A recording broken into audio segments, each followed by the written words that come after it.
I'm going to call the meeting to order for Verona Workshop, March 26, 2019. Please stand for the pledge. I pledge allegiance to the flag of the United States of America and to the republic for which it stands, one nation, under God, indivisible, with liberty and justice for all.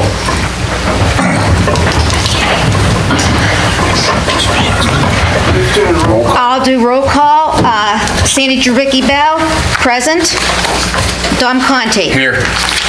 Dr. Carpenter. Here. Mrs. Lualbo. Here. Mr. McCarthy. Here. Mrs. Provenza. Here. Mr. Suchovich. Present.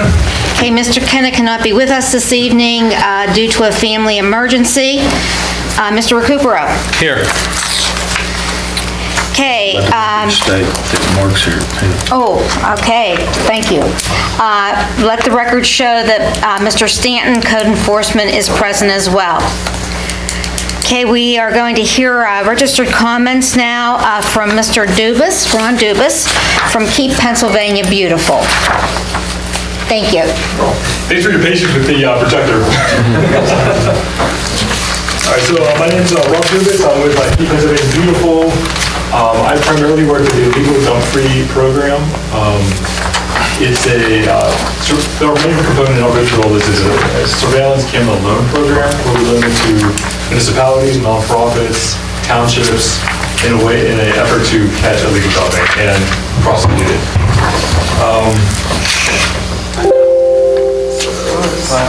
Hey, Ron or Janet, we need to get a mic closer to you. There's one right just take here. the one. Sorry, is that too much? Just so you can recording. Thanks. Take the whole stand over if you don't want to hold Yeah. that. There's a mic right on the table. Right Or you could just, talk into that one. That's fine. I could just, is that better? Yeah. What's that? The microphone? Okay. So, real briefly, our mission is empowering Pennsylvanians to make our communities clean and beautiful. I'll go through some of these earlier ones a little quickly since I know that we got started a little late. These are our core programs. We do educational recycling resources. We work with the state on legislation, cigarette litter prevention program, and that's a grant that's closing at the end of this month through Keep America Beautiful. If anyone's interested in that, let me know. I can pass on the information about that. The Great American Cleanup, which is going on right now. Luke is doing one here in Verona. Illegal dump cleanups. International Coastal Cleanup goes on in the fall. That's to prevent litter that's going into waterways. And the way we sort of treat that as far as areas, any litter can somehow get into a waterway. So it's not just along the riverbanks. And we also do a local road adoption, and we have a program for litter-free school zones. And again, if anyone has information on these programs, it's all on our website. I have some brochures, and this is our Pennsylvania network.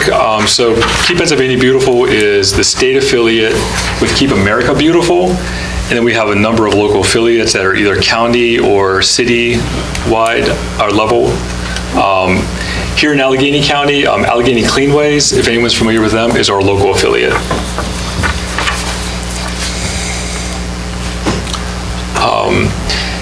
So here's some numbers about why illegal dumping is a problem. It's more than just unsightly. It attracts rodents. It can contaminate soil and water. It's dangerous. Sharp metal, glass, tires, hold mosquitoes. Winter West Nile virus is a big issue. And you can see a little bit about the costs that it costs to clean up. So the Legal Dump-Free PA was started in 2013. It's three main components. The surveillance camera loan program, which is primarily what I'll talk about tonight. We also do have some mini grants and I'll get a little more in detail about that. That's either for some areas that don't work for cameras or where you need the cameras are not stopping the problem because it continues to happen. Sometimes you just need to block off the issue or the access. And then public education resources. The surveillance camera loan program, So it's available to municipalities, nonprofits, not to private homeowners. They're the main kit, and we customize this to fit the area, but it's usually 3 cameras. I program them, have them ready to install. I'll go out to wherever we're installing them at, train them whoever we're loading them to, how to use them. I'll install them, and then I'll work with them as the program goes on. There's 3 cameras that each are slightly different. Here's one of them. It's in a security box. It helps protect it a bit. And we take every precaution we can to protect them, because we know we're putting them in an area where illegal activity is happening. So things sometimes happen to them, and that's just unfortunately the way it is sometimes. But we take every precaution we can to prevent that. One camera has cellular capability. It'll send a picture to whoever's monitoring it so that you can see what's going on at the site without always being there. The other camera will get license plates at night. And the third camera is just a general purpose, high definition pictures. All the cameras have black flash, so they'll get high definition nighttime pictures without being seen. The reason we have one that's for license plates is there's flash on this one, and on the third camera will glare on a license plate. There's one of them that's optimized just for license plates. And I'll have some example to show you at the end during the slide here. So this is an example of a picture. It's a little bit small, but gives you an idea. This is one that was actually used in a successful prosecution. There's a guy's face on the back there, so that's blocked out, and also the license plate. But it has a time and date stamp. If you can see at the top there, it says 4 of 10. This camera was set to take a burst of 10 photos. And show you the next step, what that burst looks like. So this guy was throwing off, I think it was like a piece of like a pole liner or something like that off the top of his car. And this whole sequence, him taking off the top of his car, throwing it and driving it off, happened about a minute. So it just shows you how quick dumping can happen. But because we caught the action, caught the license plate, it led to a successful prosecution. One of the reasons we also use multiple sets of multiple cameras is to catch from different angles. As you can see, the camera on the left caught the license plate. The camera on the right got him throwing things into the side. And believe it or not, this guy actually contested it. He said it wasn't him, even though it was his face, his truck, his license plate, and he was successfully prosecuted as well. Another example of a camera photo. And again, you can see the time date stamp, which is very important for prosecution. This is an example of a nighttime photo. And again, because it's a black flash, you would not be able to see that flash. This is another example of a photo. This one is dumping brush, and I just wanted to talk about that briefly. A lot of times brush is not considered as bad as tires, and in a lot of ways it's not, but even dumping brush, it could lead to other, if people see that there's a lot of brush dumped somewhere, they might assume that, okay, well, this is where everyone's dumping at, I'll take my tires there too. I'll take my TV there. Plus it could also introduce invasive species to an area, and it just also makes the area look ugly, so. Brush maybe isn't as important, but it's still considered dumping. Under state and most local ordinances, it's still a crime. This is the license plate. The white line is actually going through the license plate, so you can't read it, but that's an example of how the license plate camera works. So this camera and the other one would have glared on that license plate, but they would have got the person throwing things out or whatever he was doing. This one will only get the license plate, so it takes a little bit of careful setup sometimes, but you want to try to get it so all 3 cameras work as a unit. This is what we tried to do with the full picture here. So you see the 2 pictures got the dumping, one got the action, the other one got the license plate. It led to the police citation. And then the third part of that, which is also important, is publicizing it. So that people know that, the town is not accepting this anymore, that you will be prosecuted. I think he's moving on its own, but that is the other important part of it, is publicizing what happens, because if people don't know that they're going to get caught, it's in some ways defeats the purpose. Not every site makes a good dump site for cameras, and sometimes there's other things you could do as far as like blocking access. But when you're talking about cameras, it's best if it's an active or concentrated instead of scattered dumping. Reason for that is the cameras have a limited range and a limited field of view, so you want to make sure it's happening within that field of view. And if you don't know exactly where to concentrate the cameras at, it makes it much harder to catch people. Vehicle pull-offs and turnarounds make good spots because they're going to be in that area. You know where the dumping is going to be, and you have a better shot at catching a license plate. You also want a place with line of sight, obviously, so you can see the dumping. Another important part is permission to enter. We have to have permission to enter the wherever it is they're going to be installed at. So if it's a borough property, that's obviously okay. But if it's a private residence, we can't go onto that property without having their permission. And sometimes that makes it a little difficult, but we do need the permission. And then we also try to conceal the cameras as best as possible. Last thing on there is party spots. Places where there's a lot of drinking going on don't always make the best places for cameras. First of all, the program is not designed to get strictly underage drinking. If they catch pictures of that and they're prosecutable, that's great. That's one thing, but they don't always work well where people are going to be at for a long period of time. There's more of a chance to spot them, and they put the cameras at risk. And also, you're probably not going to get a license plate in those kind of situations. Actually, I'm going to stop here for 1 second. Did anyone have any questions about what makes a good site? Oh, no. Oh, okay. It was about something else. Oh, go ahead then. Well, I just wondered what powers the cameras? Batteries. So AA batteries, they're rechargeable. When we install them, I'll give you a full extra set and a charger, so that you could have one set in the cameras, the other set on charge, and then you just go out there, swap them out. How often does that have to be done? It all depends. Usually the cellular camera, I would say generally not more than every 2 weeks. They can last longer than that, but the problem is if you let them go out in the field too long, you don't know what you might be missing. So the camera's pointed this way, it might be just out of the range of dumping.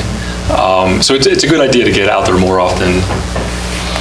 Even though the batteries will last a few months, you don't want to leave them out there that long on their own. The other two cameras, which are not cellular, they'll last a few months on batteries. But it all depends on the temperature. During the cold weather, it'll deplete them faster. Same thing with the really hot temperatures.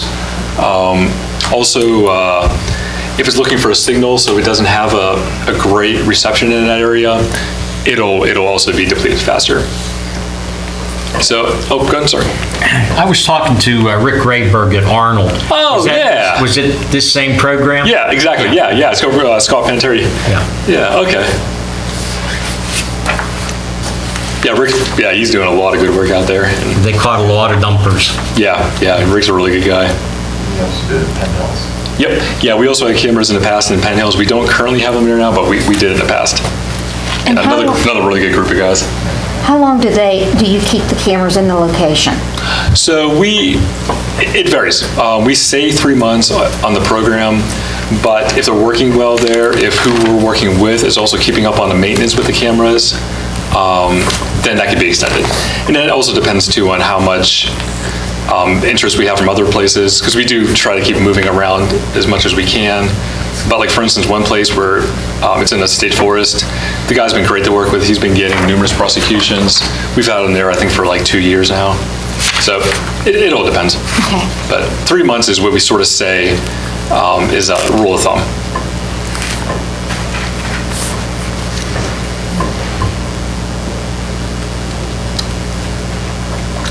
So just a little bit about the way the program works as far as the sort of expectations of who we're working with. So you want to make sure that you have someone who's going to be able to maintain the cameras regularly, and preferably a backup for that person too, because life happens. And sometimes, like, we found where areas where they had a lot of dumping issues and they were really enthusiastic about the program, especially sometimes we were working like a small town with like a police chief. They were in charge of the cameras. And if you have a burglary to go to, what are you going to worry about more, changing these batteries or dealing with the burglary? So it's just something to be realistic about who's going to have the time to maintain the cameras regularly. You also want to make sure that whoever's doing your code enforcement, or if it's going to be the police or DEP or Fish and Game, whoever's doing the enforcement understands the program and is on board as well. Again, it can be one of those things, if they don't see dumping as a major issue, then that's something that you'd want to discuss with them to make this before bringing them on board. Same thing with the district justice. Again, they need to be also aware of the program. They need to be on board. I think Verona has a local ordinance against dumping and littering. Is that right? Okay. We have the property maintenance code too, so. Oh, okay. We wouldn't, and Penn Hills is the magistrate, so if he's had them in Penn Hills, he'll be familiar with it here. Okay. And then media partners, and publicizing it, it's a little bit tricky sometimes, because you want to publicize the dumpers, but you don't want to give away where the cameras are at, because if everyone knows they're on 3rd Street, people might just go to 4th Street to dump. So it's a little bit of a fine line, and but you have to publicize the dumpers, because otherwise it's not going to, a few fines here and there is not going to stop the problem. And then it's good to have a plan after the cameras are finished to clean up the area, to block access, to do beautification process or project, and maybe plant new trees or whatever, because the cameras, they're like, you were asking about how long they were there. If they're there for 3 months, you don't want the dumping to start happening again after 3 months is done. So you want to have a plan beyond the cameras. It could also be education, whatever the plan might be. So the mini grants I mentioned a little bit in the beginning. We do have some small grant money for physical barriers. And this could be for places where cameras just won't work. An example of this is, it was a great dump spot elsewhere in the county, and we could not find the owner to get permission to enter. It was a property that had been sold. It was an old business. The person lived down in Florida. We didn't even know if they were alive anymore. So there was no way we could put the cameras on there, because no one could give us the okay. So instead, we were able to get the township money to block access. It was like a pull-off along the road. Because the pull-off was still township property, they were able to put barriers along there. And last I heard from them, that actually it stopped the majority of the problem. Another situation where the cameras have been up and they were catching people, but it was not stopping the problem. It was a really widespread problem in that area. So they used the mini grant program to get money for a locking gate on a service road. There's still dumping happened, but it concentrated right outside the gate. It was easy to clean up and enforce a little bit more. So that is a possibility too.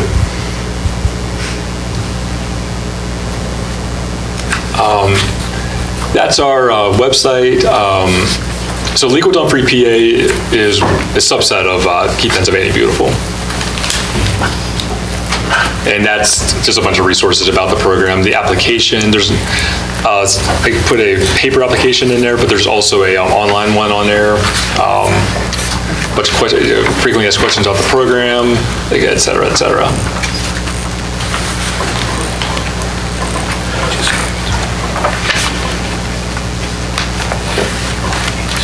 This is just a little bit of how successful we've been. Currently, I've had 79 applications through various events, speak like this, and conferences. We've engaged 500 communities. Right now, we have 65 convictions, and there's a few more that are still pending. And $20,200, a little bit over that is what the fines and restitutions as a result from those convictions. Fines vary a lot. It depends on the ordinance that they're fined under. A lot of times the criminal code ordinance might be as low as $50, but restitution could be added to that.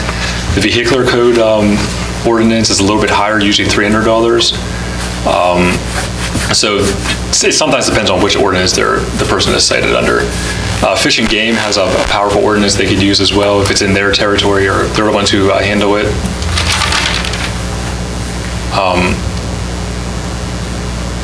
I'm assuming, would it be the police or would it be the code enforcement that you would probably be, who cite dumpers and litterers and? You're actually the first person we've talked to about this. Oh, okay.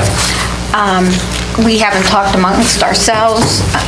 Yeah, I would tend to think it'd be best if the police did it, but I'd be glad to help too, you know. Because, well, we have to look at the ordinances. Yeah. See, Yeah. Yeah, if there's any way I could help with that, let me know. I've been doing a lot of reading about the ordinances lately and all that legalese. And there was a new act that was passed, Act 62, which was the litter enforcement corridor. It also increased some of the penalties as well. Litter enforcement corridors, real briefly, are a way for the state, for PennDOT or municipalities to designate areas as like increased fines. But it all depends on how they're cited under those areas. And PennDOT is still working on the criteria for how best to do that. Philadelphia, though, actually did recently designate about like 50 local blocks as litter enforcement corridors. So their fines are doubled under the criminal code. If it's a commercial dumper, they're tripled. So it could add a little more teeth to the fines. Now, how do you get funded to loan out these cameras? We receive funding through DEP. Okay. And it's predominantly through fine money that's collected through DEP enforcement actions. How long have you been doing this? Myself? No, the organization. 2013, I think, was the pilot for this program. But Keep Pennsylvania Beautiful has been around for 25 years, I think, Mike? Yeah. Something like that, yeah. Because it used to be PA Cleanways, and it was two separate organizations. They merged. Boy, that was at least 10 years ago. The merger was at least 10 years ago, I think. Everything blurs with time. Yeah. But yeah, this program's been around since, I think it was 2013 it started. So your main focus is the cameras. No one from your organization can come and clean up what we already have. So we ourselves don't do cleanups like that anymore. I don't mean you personally. Oh, I got my boots in my car. I could go. The organization. Yeah, our organization doesn't do cleanups like that anymore, but we work with our local affiliates like Allegheny Cleanways or whatever the county level might be to do cleanups like that. And that all depends on how much funding, manpower they have. And then we work with them to get them resources, bags, disposal fees, things like that. Because unfortunately, cleanups are not cheap. But through the Great American Cleanup, the guy Luke's doing, there's access to reduced or free, I don't know, I'm not sure how you're doing your disposal. The borough has always just been able to pick up the trash bags. Okay. So Okay, we great. haven't really had any issues with tires or anything hazardous. Okay. Knock on wood. Well, don't we have? That problem up on First Street, though, is a different story. They are getting other stuff dumped over the hillside. Okay. TVs. I haven't been up there. So. Yeah. So is there a deadline on the application? Like, do we need to have, so it can go in at any time? It's a rolling application Oh, period. wonderful, okay. Yeah. Okay. And since I'm not far from here, it'd be easy for me if you wanted me to just take a look at the dump sites, give me a call, you send me an email. That would be great. That was Yeah. going to be one of my next questions is could you look at where we're talking about? Yeah, and that's one of the things I tried to do before. So especially with local sites, I'll go out and look at the place first, even before I sometimes get the application to see if it's even a good site. Because unfortunately, not every site is a good site. Sometimes if it's one over in Susquehanna County or something like that, I don't want to make too many trips out that way unless I'm already going out there. So I'll, might not always do a site visit first, but around here, yeah, I could definitely I come thought out. that behind the War Memorial, remember that one time we were back there, Luke? There was horrible mess dumping back there, if I recall. I haven't looked back there in a long time. That's not our property though, is it? Oh, it's not our, Isn't that the railroad down there? It That's is, pretty much railroad property. right behind the Doughboy? yes. Yep. Yeah, well, Oh, it's not he clean. tried to claim the Doughboy for a while too. But I think also Jerry and I took a walk in that property, like when you go straight back Ridge Avenue, there's a turnaround there, and then back in there, and there was a lot of debris back Right. there as well, so that might be an area that, between First Street and that I'd like you to look at. Yeah. Send me send me a link or send me a list of all the places. And, Okay, very good. yeah, because I live in Pittsburgh myself, so I'm not far from here. Okay. And I'm originally from Penn Hills, so I sort of know the area. Okay. Thank you. No problem. Any questions? Any? Yes. Do you guys I missed this part, do you maintain the cameras yourselves? No, whoever we're loaning them to will maintain them, but Okay. I'm happy to help. So, and the cameras that we have already in the borough, does that work anymore, or they're not where we want them to be? Are we asking to, is this something that's funded by somebody, or is the borough supposed to pay for this? Oh, no, this is funded through, this is a loan program, but we're funded through the DEP. Okay. Yeah, No cost. yeah. Don? Yeah, what about along the railroad tracks? That's a private property, but that's where a lot more trash accumulates and blows up into our town. Can that be remedied in any way with cameras? We get permission, I guess? I mean, have you had that issue with, along the right-of-ways of the railroad? I've seen a lot of trash along the road. I have not myself installed along railroad tracks. But yeah, I know what you mean. There's definitely a lot of places I've seen where there's a lot, yeah. I mean, Yeah. about a year ago, 2 years ago, you guys cleaned up a lot down there.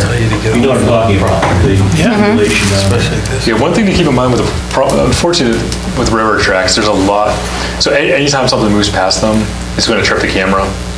So, yeah, I mean, you might be able to angle them so they're not going to get the train. And that's one thing down here, we don't have very many trains going through. Oh, okay. A lot of pictures of deer. Yeah. It's all right too. Yeah. Carrie, did you have a question?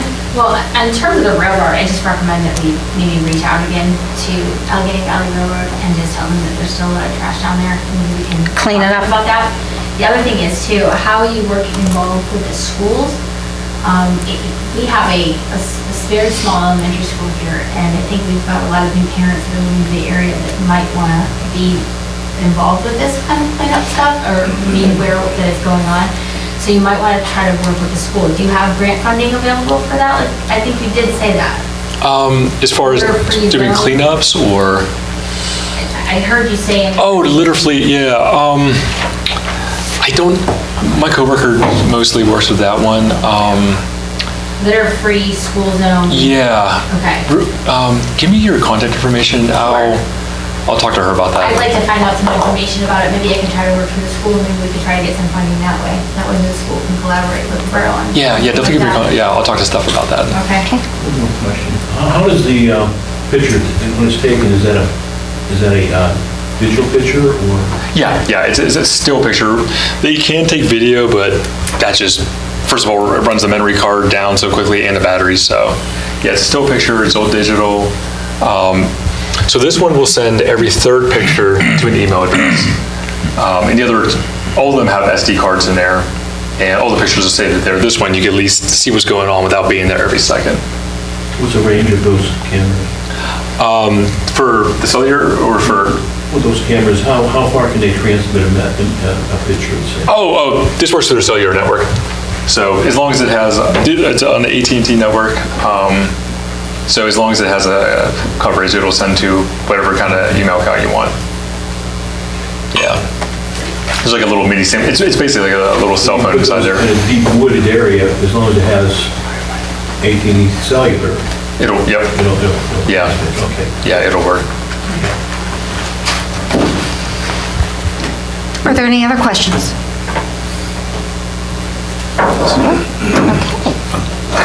Nope. Okay. Thank you so much. Oh, no problem. Thank you.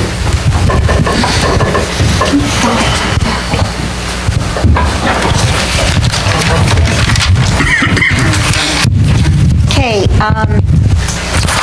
moving right along here with our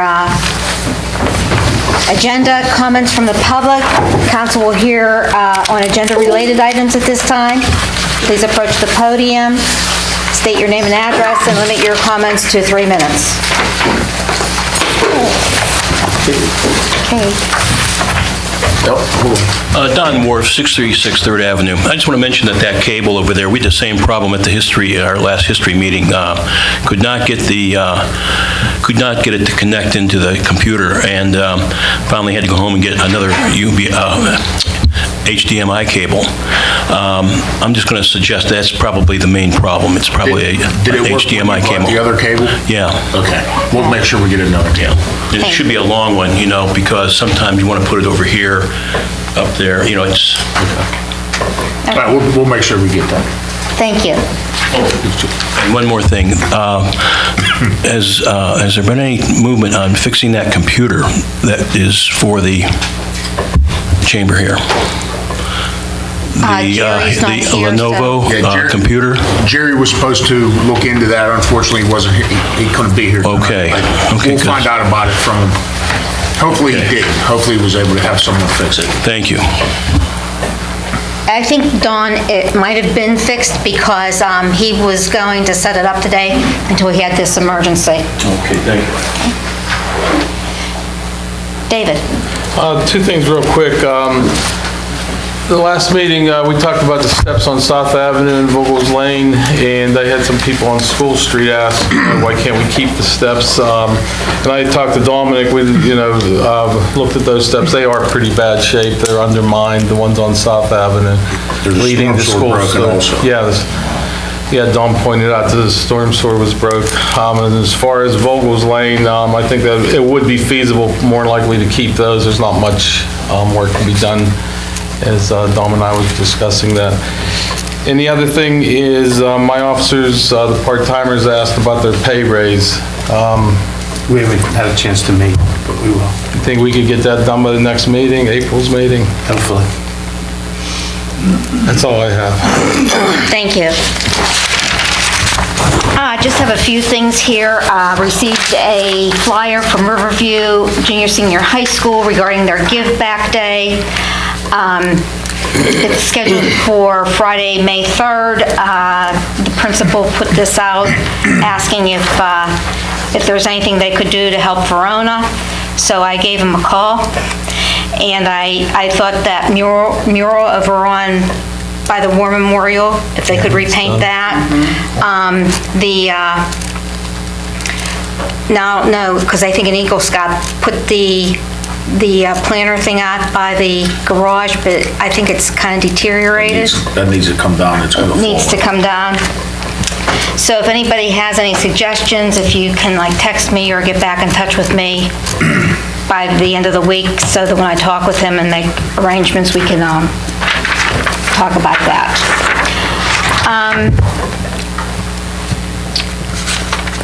Verona was represented in the Pittsburgh Magazine.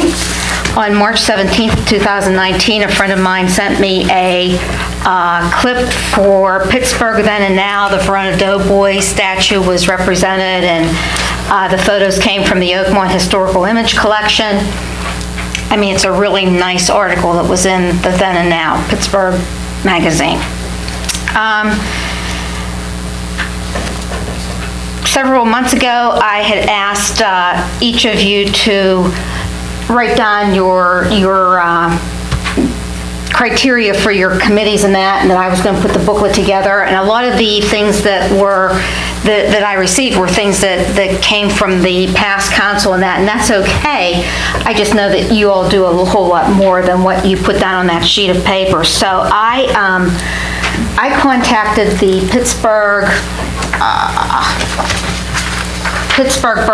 Pennsylvania Borough Councils Association to get information on their standing committees. So after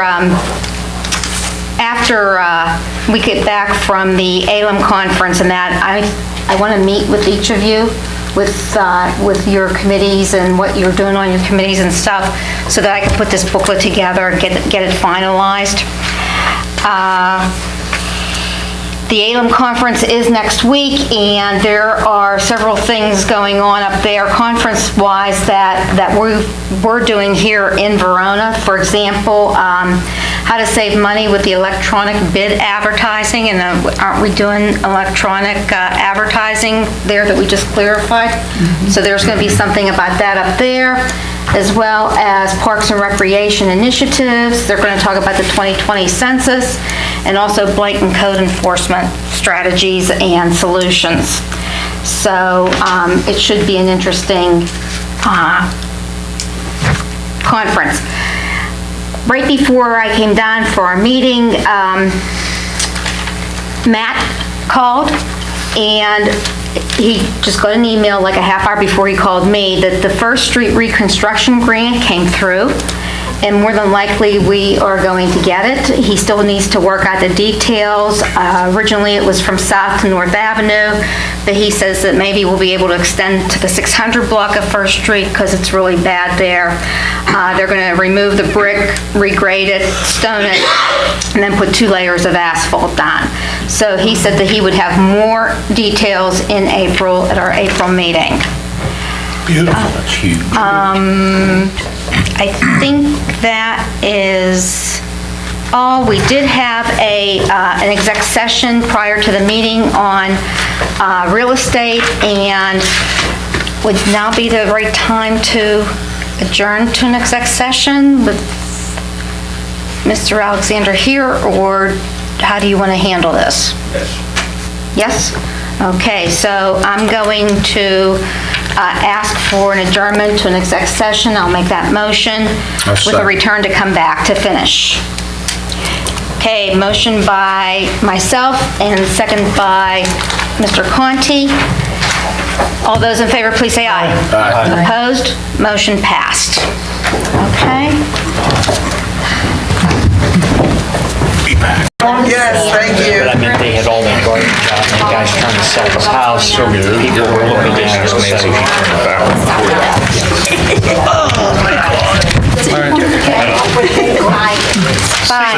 Thanks, Mark. Okay, I'm making a motion to come out of exec session. Second. Second by Dr. Carpenter. All those in favor, please say aye. Aye. Opposed? Motion passed. Okay, we'll continue with our committee reports. Mr. Conti. I have nothing at this time. Mr. McCarthy. I have nothing at this time. Mr. Suchovich. There's nothing at this time.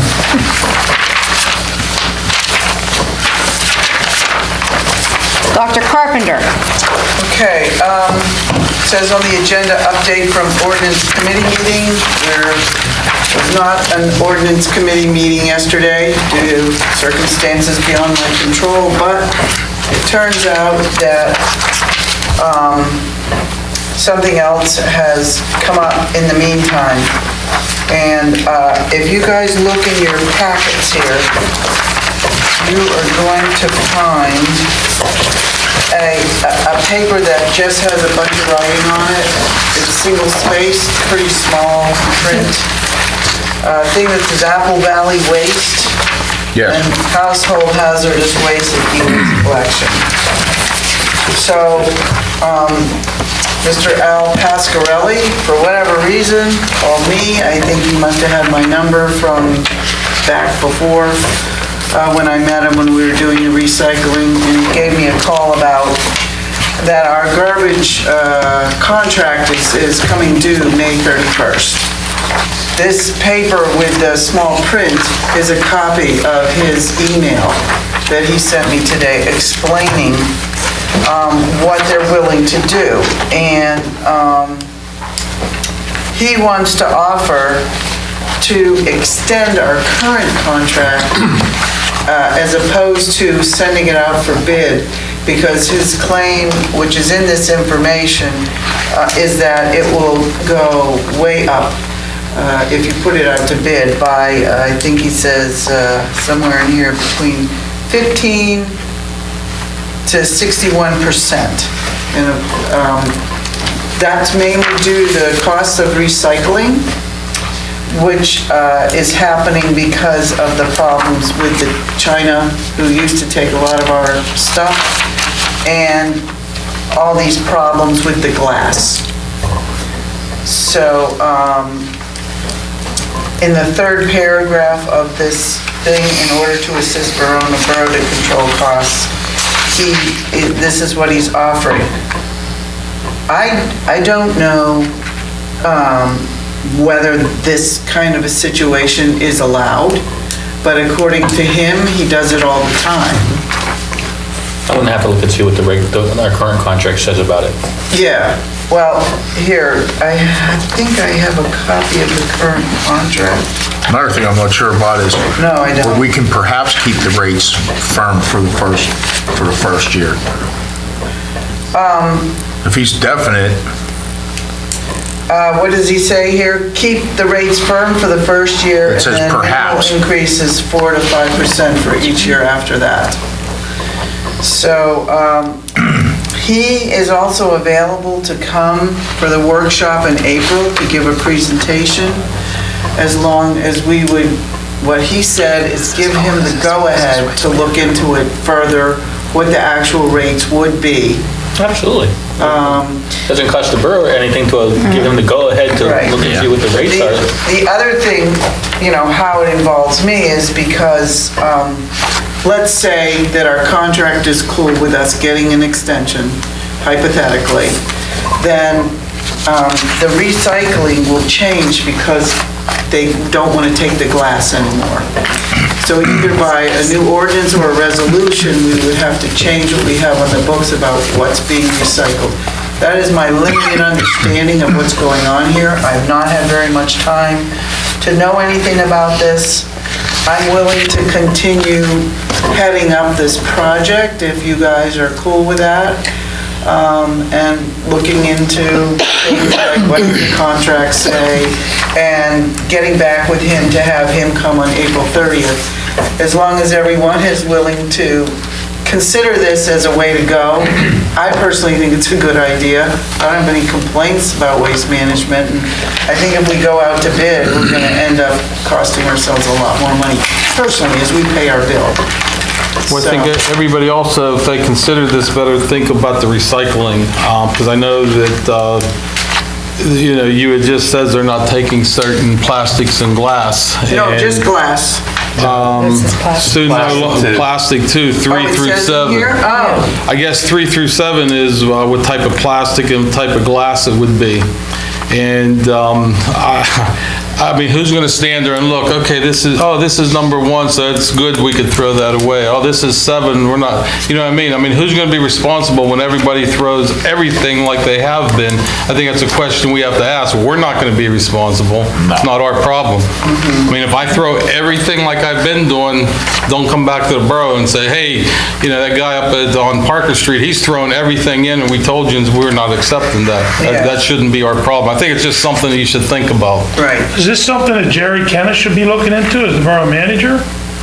Or what? I mean, I'm just asking. Well, I think Craig's going to look at the contract. Right, okay. And it seems to me that the last time the contract slipped through like this too. I don't remember precisely. Let's look at it, let's just look at it and see what we can do. No, I think And I'll work with Jerry and I think Nancy. my understanding is that in 2014, we had a whole new thing and bid it all out when Michelle Nestor was here helping us, because we were including recycling for the first time. but I wouldn't swear to anything for sure, because that was 5 years ago, or almost 5 years ago. I guess they also want to add, or would be willing to add, we don't have to have this, for people, just a general program where if you want to throw away your television or a computer, e-waste, that's what the e-waste thing has to do with.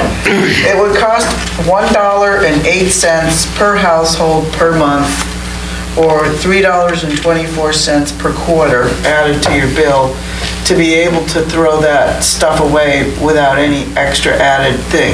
Now, the only thing is, if you never throw away a TV or a computer, you're paying extra money for nothing. So, but if you want to throw away a TV or a computer or whatever else is considered e-waste, it's a pain in the butt, because you gotta load it in your car and drive it somewhere and pay money, and so it's just something to think about. I'm not attached to any of this. I just got this information, and I did send it out to everybody today. Yeah, I got it at 5:50. I know. It was a rough day.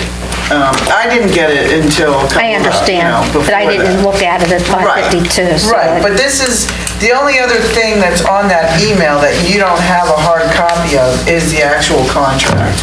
You know what, I didn't send it to you, Craig, I can forward that email to you. The I think contract. Jerry had copies sitting there to be Marcia put distributed. a copy out for me to get and look at, but, I'm not gonna leave you to know my report, but I can go get it in a second, yeah. So that was really the main thing that came up for me. The other thing I just want to ask people, in the audience here on the council, we have a list of vacancies, but, because we just recently passed the vacancy ordinance. I know that there's some vacancies that I can add to that list right off the top of my head. So in order for us to implement that ordinance effectively, we need to be aware of all vacant properties. So just call the office and tell Marcia if you know of a vacant property. Let's see. I think that's it for now. Okay, thank you. Mrs. Lualba. The only thing I really had that we had talked about last meeting was about the lights at the pavilion. AJ is gonna he wants to control the lights, so it's not gonna go to the rec board, it'll stay with Yeah, they look nice. AJ. I see them every morning, and they're all the same color. And we got them on that transformer, and at least it's looking better. Yeah, he's learned to do it, how to work it, and he wants to be able to do it, so. Took a little bit you got a control for each set of lights, so Exactly. it took a little bit. I mean, we know what it was about. We just wanted to make sure, because, like I said, Halloween, there was just that one strand was all white, and then, Yeah. same thing with St. Patrick's Day. Yeah. Right. We just want to be on the same page with everybody else. Good. Okay, thank you. And next week's meeting will be, with the rec board, will be April 2nd at 7 o'clock here at the Borough Building. And I have some pickleball information to share with the rec board. That's all I have. Thanks. Thank you. Pickleball. Pickleball, the up-and-coming sport for seniors. And youngsters too. Pickleball. Mrs. Provenza? I was waiting for Jan to finish. Just a reminder, April 30th, which is a Tuesday, last day to pay our borough tax, and the lady will be here from Keystone Collections from 9 a.m. to 3 p.m. And it's a very good service, and we'd like her to continue to come, so please share it with family and friends. We don't want to lose her. Also, I attended school board meeting, and not too many people there. As you mentioned, Sandy, not too many show up. I was the only one from Verona, and just a handful of people from Oakmont. It was right here at the Verona School, and I thought we'd have a lot of people because it was in our community, but there weren't. Also, I wanted to ask which issue of Pittsburgh Magazine, Sandy, was the article. Is it a current magazine? It was dated, I hear a February issue. it was dated March 17th, 2019 in the Pittsburgh Magazine. March 17th? March 17th. Okay, great. I thank you. And as Sandy mentioned, I was also going to mention, we will be represented at the Allegheny League of Municipalities at Seven Springs next week, Thursday through Sunday. And of course, we'll be a banner community, which is very nice. We're all proud of that. I thank you. That's it. Thank you. You're welcome. Council will now hear comments from the public on... Sandy. Yeah. Do you want to do him? Okay. We had an exec session earlier to discuss an assistance for Mark. We're currently working with PCS, is that what the company is? Yes, Professional Code Service. For plan reviews, and Mark suggested that a person that he knows that he's worked with to do the plan reviews instead of having a third person, somebody in-house here in the borough. So he's recommending a gentleman by the name of Keith Cole. So I'm making a motion to hire Keith W. Cole from Parkwood Road in Verona to assist Mark with the plan reviews, and so Mark can continue with the code enforcement. I'll second that. Okay, motion by myself and second by Mrs. Loalbo. Are there any other questions? All those in favor, please say aye. Aye. Opposed? Motion passed. And now, Council will hear comments on public-related items at this time. Hi, Mike Borbeck, 624 3rd Avenue. In response to Dr. Carpenter's request on the garbage and ordinance and so forth, we had met with Jerry earlier on the recycling end of things, and we were supposed to get together for providing the numbers to the county and the state. I want to caution very carefully that you do look at the contract. Obviously, you're going to look at the contract for extension because things are not necessarily greener on those sides. I think everybody's suffering from the same issue with the recycling. I think people are on the same boat with that. So I think that putting out for bid is not necessarily a bad thing at this point, and that you might want to consider that and just be cautious when you go onto that, and I've dealt specifically with the issue that Al has with the at home, at your home, hazardous waste and other issues of bringing material, that for extra costs, and it's not necessarily a great deal for a lot of people. So it's something that you should really look at, and I will be glad to, from my perspective, to take a look at anything that's presented for the board too. Thank you, Mike. Thank you.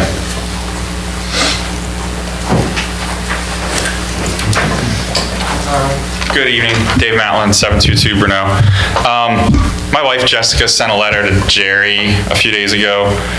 He had said that she's out of town, she doesn't know to make it. So Jerry had told her he was gonna read it as a comment, but I understand Jerry's not here. So it's regarding Community Day. I just wanted to read it real quick.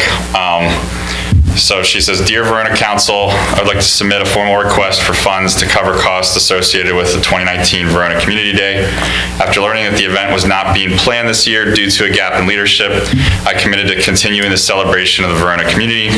I pulled together a small committee of residents to plan the day for September 14th from 3 to 7 p.m.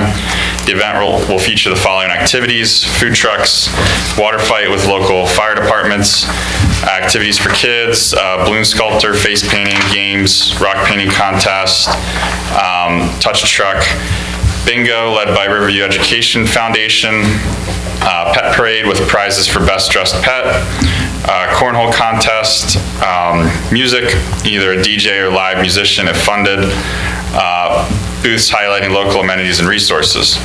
On behalf of the Community Day Planning Committee, I would like to request $500 from the borough to cover costs associated with hiring a face painter, providing prizes for kids, games, and the parade, and hiring a musician to play during the event. I believe this event is a nice asset to the community and benefits residents by offering a day of local fun. It is a place where residents can gather to connect with one another and build community.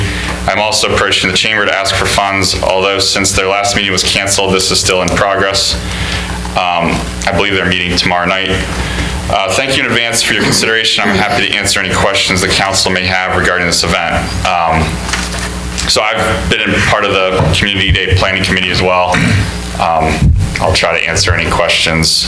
I think the big thing is that we see this as bringing the community together, promoting the borough, and I don't think it's something that she or any of us in the committee want to rely on the borough continuously for funds, but because we kind of had this unexpected gap in leadership with Patty kind of stepping back from it, I know she put a lot of hard work into it, and I think there's a lot of us that want to see that continue. So we're going to look to try to find ways to fundraise for next year and future years and even this year, but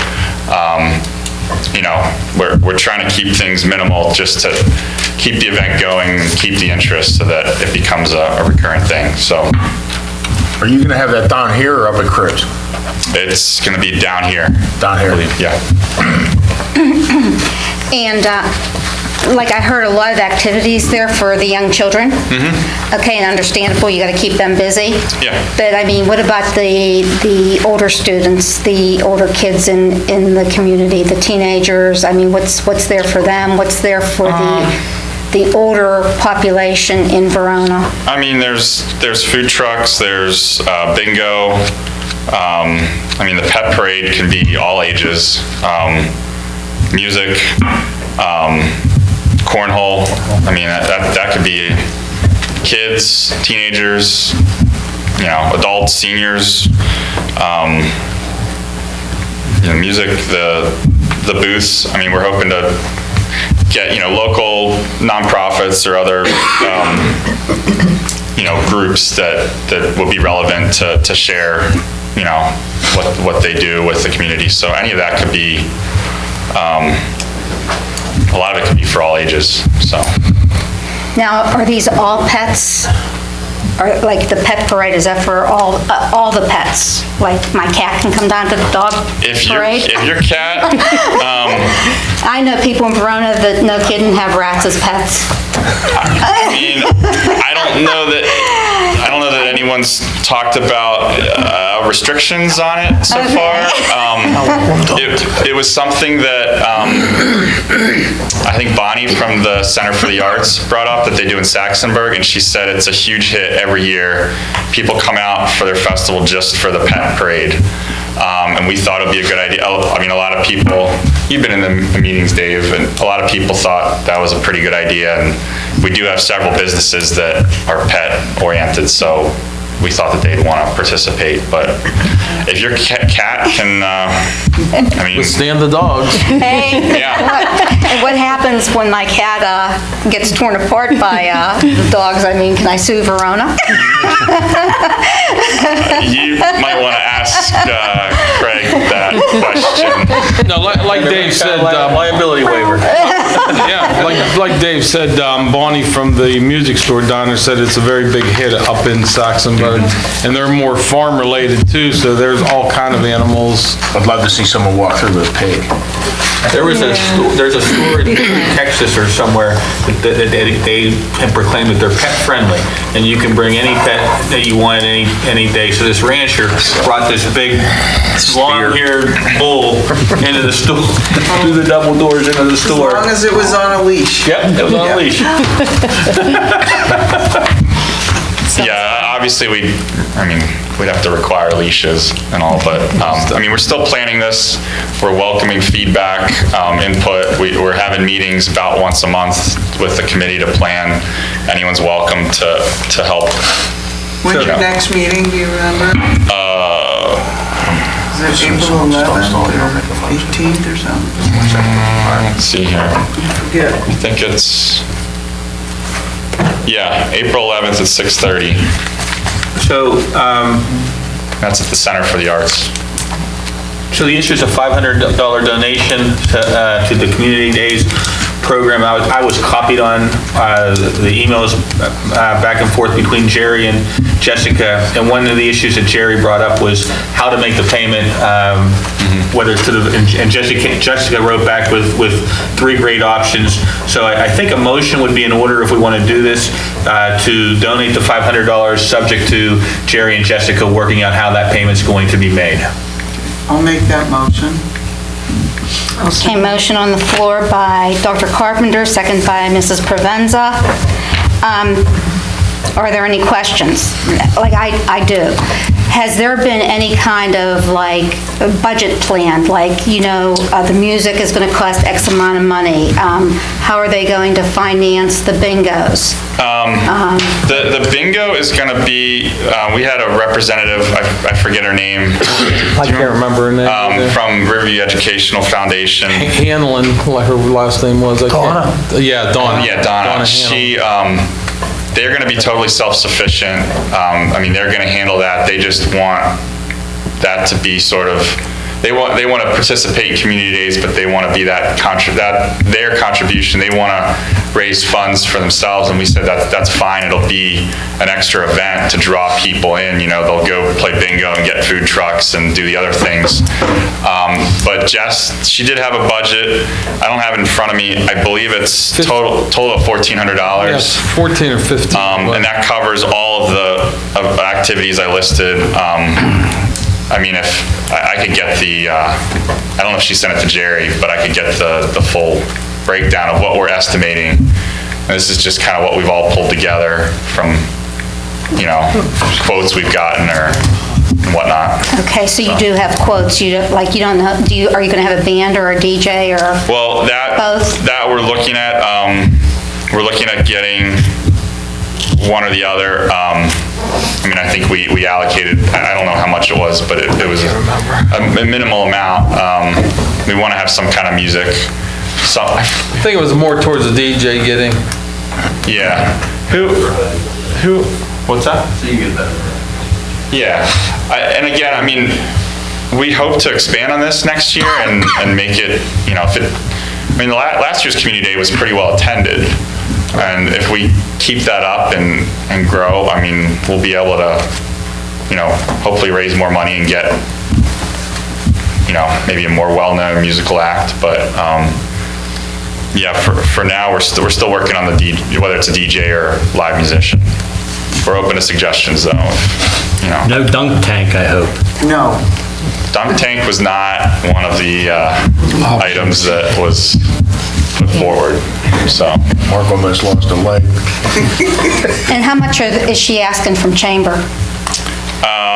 I don't. Same amount I have the letter. Same. Okay. Yeah. So where's the balance coming from?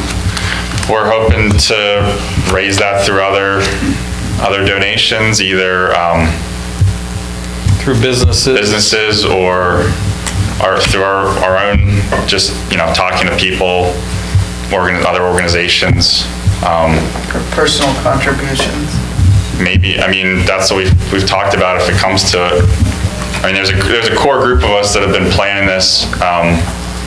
The mayor's one of them, and we really want to see it through, so we're trying to keep the budget fairly limited. I mean, I think $1,400 is a pretty small thing, and if we have to chip in a few bucks to make it go, I think I personally would donate just to get it off the ground. I don't want to donate all $1,400, but Did anybody check with Jerry that this money's in our budget? Right, Ray, Finance Chair? I haven't heard anything from nobody. I can look into it with Jerry. This is the first I heard about money. Yeah. I mean, if I've got the email chain. The only concern that Jerry had was, you know, how to make the transaction happen. And so if you make the motion was made in that manner, that they have to agree on how it happens. I think that's text Jerry and see if there's... Okay. I mean, if this needs to be brought up at the April meeting, I don't think we're under any, urgent time constraint. It's in September and we still have some time. We just want to, before we continue booking things, we want to make sure that we're going to have some assistance with the funds, and that the borough too wants to see it happen. So that's the main thing. Okay, motion on the floor. Any other questions? All those in favor, please say aye. Aye. Opposed? Motion passed. All right, thank you. Appreciate it. Thanks. Thank you. You all know I'm going to ask for $500 to buy coffee, right? Hello, Tim Long, 323 Penn Street.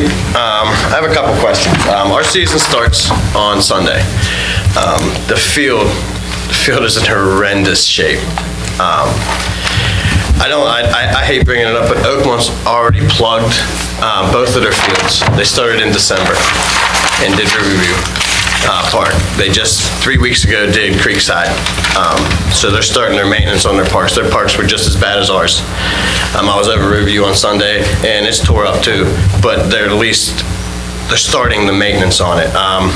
We've been seeding because that's all we can do, and rolled a little bit. We went up the line for the season, but is there any idea of when we're going to be able to get up there to start fertilizing and getting the park back in shape? Jerry got in touch with a company who's going to start fertilizing. Here's the problem: we got to do it at certain times, and when that's fertilized, that field's going to be shut down for 24 hours. You can't go on the field. So we have to make some type of schedule, because you guys use it on the weekend, RAA uses it during the week and the weekend. So somebody's going to get left out, and we're trying to figure out the best way to do it. So hopefully we can come to some agreement to where someone's going to have give a little bit of leeway. I mean, our season goes long enough that we give ourselves reasons to not have games on Sunday. So if there is a Sunday that you need to do it, let us know, because that way we can not schedule games and we'll just push the games to the following week. There's a good chance, what I'm hoping is it'll be on a Monday. That's what I'm hoping. Yes. And then RAA is going to have to schedule around it, but I don't know what their schedule is. We have to wait and see what their schedule is. Yeah. But yes, we have I can't remember the name of the company, but we did pick a company. He's been in touch with them. I don't know when they're supposed to start. We could ask him if he was here, but he's not here. Yeah, exactly. But yeah, we're going to get started on that. And any idea about the lights and the scoreboard? That was promised to me that everything will be up and running before any season starts, before any sport season starts. All right. That's what I was told. And the other thing that we noticed, we were up there cleaning up the pavilion, and that the water lines are broken again in the pavilion. One of the joints, they put a shark bite on, the pipe just came off, and the hot water hasn't been hooked up there in 2 years.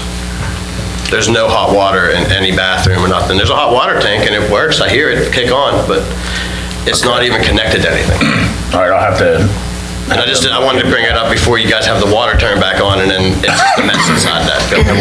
We had kids up there seeing who could jump off of the water fountain and break it off the wall. Yeah, I know at the end of last year, the water fountain started leaking again, because that probably hit the kids. Yeah. I know.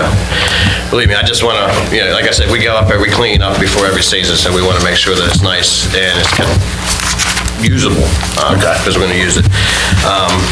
Like I told everybody, Battle on the Borough is already booked for this year.